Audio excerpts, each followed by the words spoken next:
Oh yeah, welcome back folks. We are going to do something I haven't done in a while. We're going to talk about one of my favorite knives. Y'all know I'm a fan of CRKT. We're going to talk about the M21-12G. Stay with me now.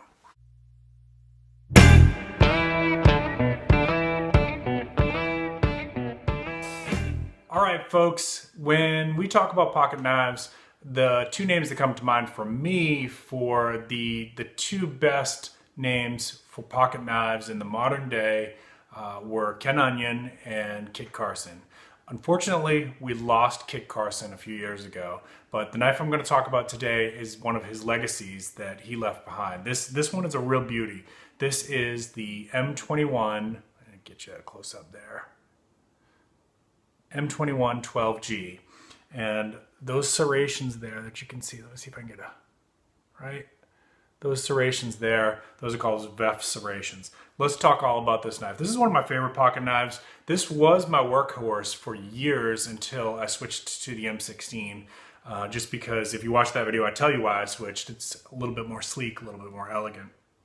But this was my basically my pocket carry for working around the yard, going to Lowe's, whatever. This was my go-to knife for years, and I beat on it. I did. This was a workhorse for me, and it's held up really, really well. So let's start out. I'm going to tell you a little bit about this. Okay, so I had to put on my reading glasses here so I can read from my notes. I want to make sure I get this right for you. So the blade length there, right? Blade length is 3.13 inches. That should be legal in most states in the United States. I told you we've got the VEF serrations there, right? See if I can grab that on the camera. That's for our cutting cordage. We're going to talk about that in a minute. It's actually not my favorite feature about this knife. The blade steel is 8CR 14 MOV, which is a stainless steel, and it has a titanium nitride coating to help with corrosion resistance. And that has held up great on that side. Wait till I show you this other side. This is like a sin for pocket knife fans. Look what somebody did to my knife.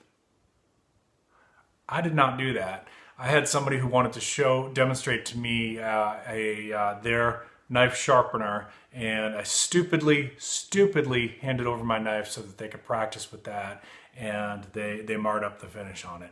Don't ever do that unless you absolutely know the person and you know that they're good with knives. It hasn't hurt the function of the knife at all. It just took away a little bit from the finish. If you know how to repair that and make that come back a little bit without completely taking off the titanium nitride coating, comment down below. Tell me what I got to do, or if you know a video I can go to that shows me how to touch that up. But let's not get stuck there. Let's move on. Overall blade thickness is 0.12 of an inch. Overall length open is 7.25 inches. Closed length is 4.25. Okay. Weight is 3.8 ounces. The handle is G10 scales. Okay, so the G10 scales, why we like those of you who are pocket knife fans, you already know the answer to this, right? There's a lot of benefits to these G10 scales. I'm going to see if I can get you a close up here. You can see the finish on that. It's actually got a little bit of texturing to it.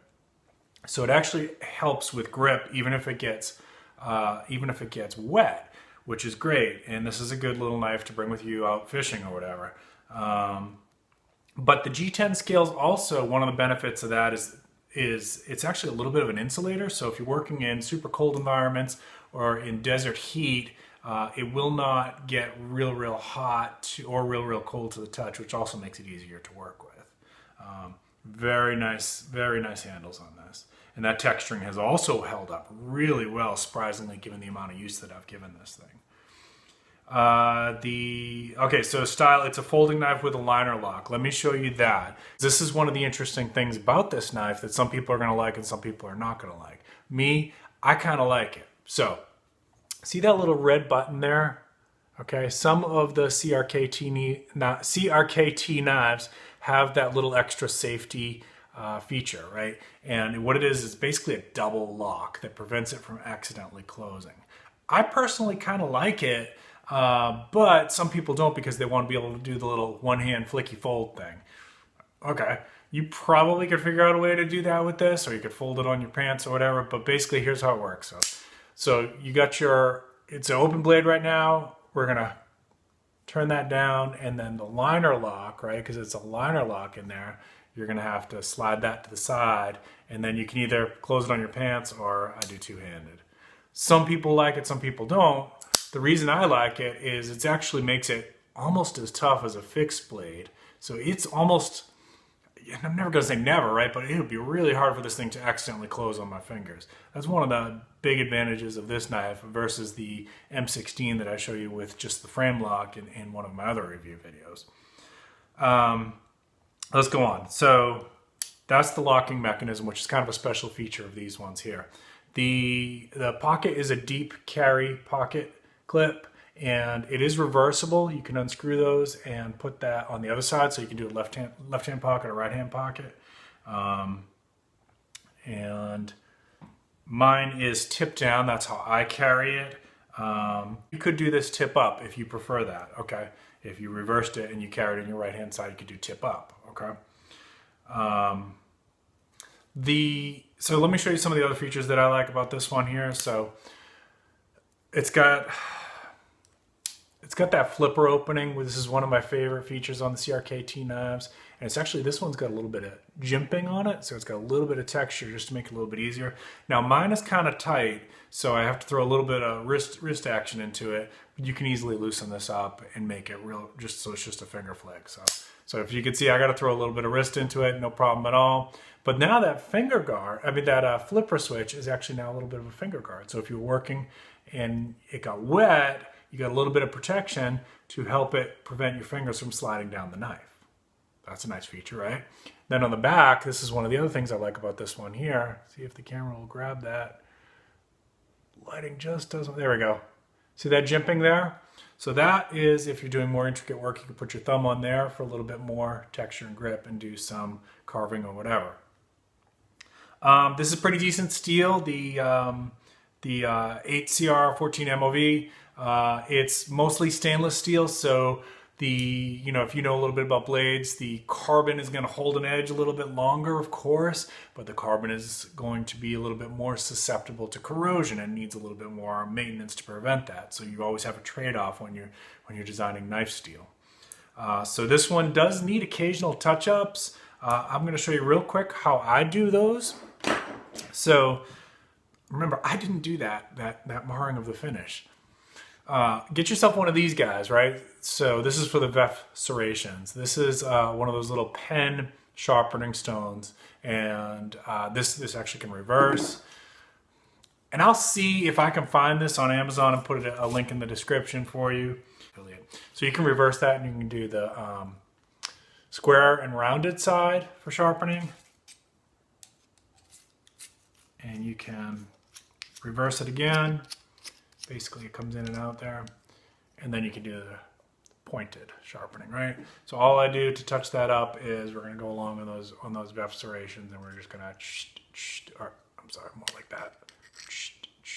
And I already did it today, so I'm not gonna do that again. You can also use this with the spare point tip, right? Just along the edge like that. This is, the blade's got a real nice thickness to it on the back side. So it's got a little swedge form, you can see at the top. And then a spear point, which is kind of universal, has a lot of different uses. Obviously, if you want more puncture, you want like a tanto point. The spear point is kind of universal, multi-purpose, can do all kinds of different things with it. Let me show you the centering here. You know that I talked about this in one of my other videos that, just see, look at that nice, beautiful centering by CRKT.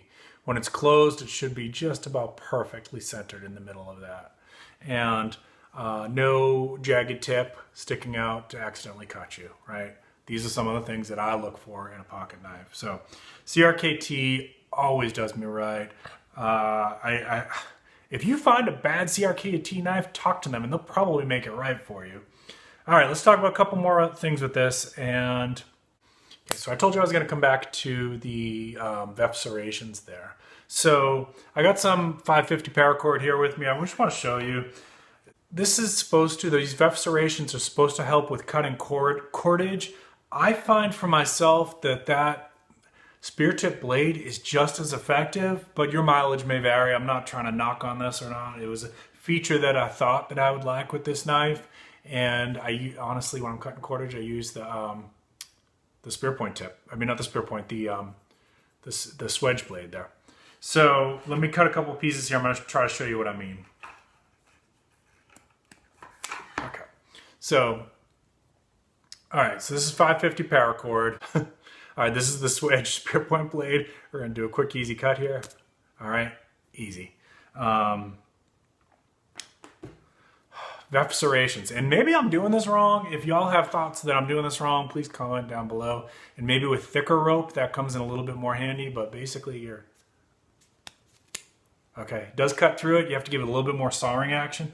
I found it was easier just to use the blade tip up here. I mean, not the blade tip, the blade swedge up there, right? So I'll show you again.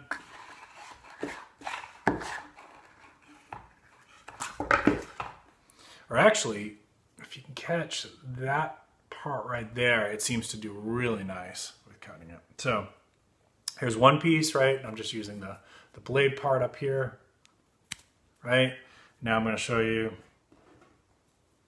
let's do 2, right? Nice and easy, right through it. Let's see if we can do 3. All right, let's see if we can do 3 here, right? So right at that blade tip there, right through it. Now I did just touch this up. I did just sharpen this a little while ago, but still, try it the different ways. If you like that, you know, that ragged edge down the bottom of your knives, try it the different ways, see what you think. Seems like right about there, like right where it catches that first VEF serration, that seems to be the sweet spot for me for cutting cordage. All right. So just as we end this out here, Kit Carson passed away in 2014. He was the designer of this and many, many other CRKT knives. He was a master sergeant, and I believe, I don't know if he was from Kentucky or he was living in Kentucky the second part of his life, but he was part of the high-profile member of the Knife Masters Guild, and he's also, I believe, responsible for the M16 series. So if you see my M16 review of the CRKT M16 pocket knife, I believe that he was responsible for designing that line as well. So this here's a good one, right? So I switched over to the M16 because it's a little bit more sleek, a little bit more lightweight than this, but this still has a place in my toolbox. I still use this sometimes working around the guard and things like that. This is the M21-12G. Check it out. You can find this over on their website as of the time of making this for $69.99. And I'm going to see if I can put a link to that down in the description. And we will see if I can find a link to, if anyone's got it out on Amazon too. Sometimes you can find a good deal out there. So I say check out both ways, right? See if you can find a good deal that's brand new in box or whatever. Can't go wrong with CRKT knives. Thank you so much for watching. The next thing you're going to want to do is check out that M16 video, which I'm going to try and put into an end card here. Keep in mind that those end cards are really, really buggy with YouTube. I put them up there. Some people can see them, some people can't. I think it has to do with what platform you're using to watch on. So if you're watching on a desktop or a tablet, you'll be able to see them. If you're watching on your phone, maybe not. All right, but I'll also maybe I'll put a link down to that as well in the description. Stay with me now. Make sure you subscribe so you don't miss my next review, and we will see you next time on a little bit of everything with Sarge.